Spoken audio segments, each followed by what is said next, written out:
اور جس دن ہم سب لوگوں کو جمع کریں گے پھر مشرکوں سے پوچھیں گے کہ آج وہ تمہارے شریک کہاں ہیں جن کا تمہیں دعویٰ تھا، تو ان سے کچھ عذر نہ بن پڑے گا اور بجز اس کے کچھ چارہ نہ ہوگا کہ کہیں اللہ کی قسم جو ہمارا پروردگار ہے ہم شریک نہیں بناتے تھے۔ دیکھو انہوں نے اپنے اوپر کیسا جھوٹ بولا، اور جو کچھ یہ افترا کیا کرتے تھے سب ان سے جاتا رہا، اور ان میں بعض ایسے ہیں کہ تمہاری باتوں کی طرف کان دھرتے ہیں، اور ہم نے ان کے دلوں پر تو پردے ڈال دیے ہیں کہ ان کو سمجھ نہ سکیں، اور کانوں میں بوجھ ڈال دیا ہے کہ سن نہ سکیں، اور اگر یہ تمام نشانیاں بھی دیکھ لیں تب بھی ان پر ایمان نہ لائیں، یہاں تک کہ جب تمہارے پاس تم سے بحث کرنے کو آتے ہیں تو جو کافر ہیں کہتے ہیں یہ قرآن اور کچھ بھی نہیں، صرف پہلے لوگوں کی کہانیاں ہیں۔ وہ اس سے اوروں کو بھی روکتے ہیں اور خود بھی پرے رہتے ہیں، مگر ان باتوں سے اپنے آپ ہی کو ہلاک کرتے ہیں اور اس بات سے بے خبر ہیں۔ کاش تم ان کو اس وقت دیکھو جب یہ دوزخ کے کنارے کھڑے کیے جائیں گے اور کہیں گے کہ اے کاش ہم پھر دنیا میں لوٹا دیے جائیں تاکہ اپنے پروردگار کی آیتوں کی تکذیب نہ کریں اور مومن ہو جائیں۔ ہاں، یہ جو کچھ پہلے چھپایا کرتے تھے آج ان پر ظاہر ہو گیا ہے، اور اگر یہ دنیا میں لوٹائے بھی جائیں تو جن کاموں سے ان کو منع کیا گیا تھا وہی پھر کرنے لگے۔ کچھ شک نہیں کہ یہ جھوٹے ہیں، اور کہتے ہیں کہ ہماری جو دنیا کی زندگی ہے بس یہی زندگی ہے، اور ہم مرنے کے بعد پھر زندہ نہیں کیے جائیں گے۔ اور کاش تم ان کو اس وقت دیکھو جب یہ اپنے پروردگار کے سامنے کھڑے کیے جائیں گے، وہ فرمائے گا کیا یہ دوبارہ زندہ ہونا برحق نہیں؟ تو کہیں گے کیوں نہیں، ہمارے پروردگار کی قسم بالکل برحق ہے۔ اللہ فرمائے گا اب کفر کے بدلے جو دنیا میں کرتے تھے عذاب کے مزے چکھو۔ جن لوگوں نے اللہ کے روبرو حاضر ہونے کو جھوٹ سمجھا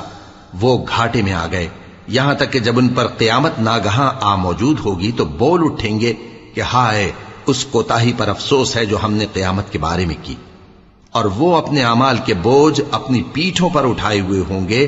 دیکھو جو بوجھ یہ اٹھا رہے ہیں بہت برا ہے، اور دنیا کی زندگی تو ایک کھیل اور مشغلہ ہے، اور بہت اچھا گھر تو آخرت کا گھر ہے، یعنی ان کے لیے جو اللہ سے ڈرتے ہیں۔ کیا تم سمجھتے نہیں؟ ہم کو معلوم ہے اے نبی کہ ان کافروں کی باتیں تمہیں رنج پہنچاتی ہیں،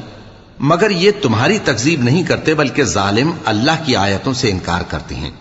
اور تم سے پہلے بھی پیغمبر جھٹلائے جاتے رہے تو وہ تکذیب اور ایذا پر صبر کرتے رہے، یہاں تک کہ ان کے پاس ہماری مدد پہنچتی رہی، اور اللہ کی باتوں کو کوئی بھی بدلنے والا نہیں، اور تم کو پیغمبروں کے احوال کی خبریں پہنچ چکی ہیں تو تم بھی صبر سے کام لو۔ اور اگر ان کی روگردانی تم پر شاق گزرتی ہے تو اگر طاقت ہو تو زمین میں کوئی سرنگ ڈھونڈ نکالو یا آسمان میں سیڑھی تلاش کر لو،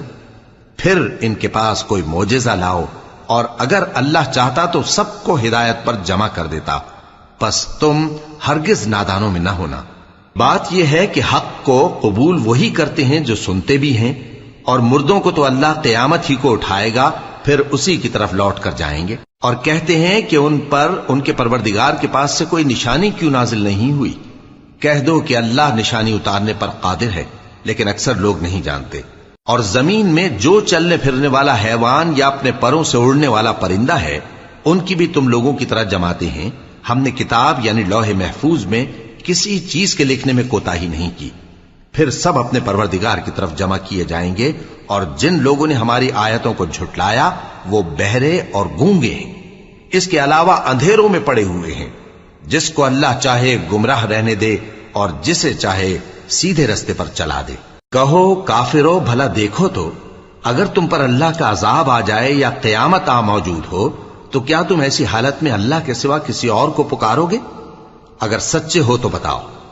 نہیں، بلکہ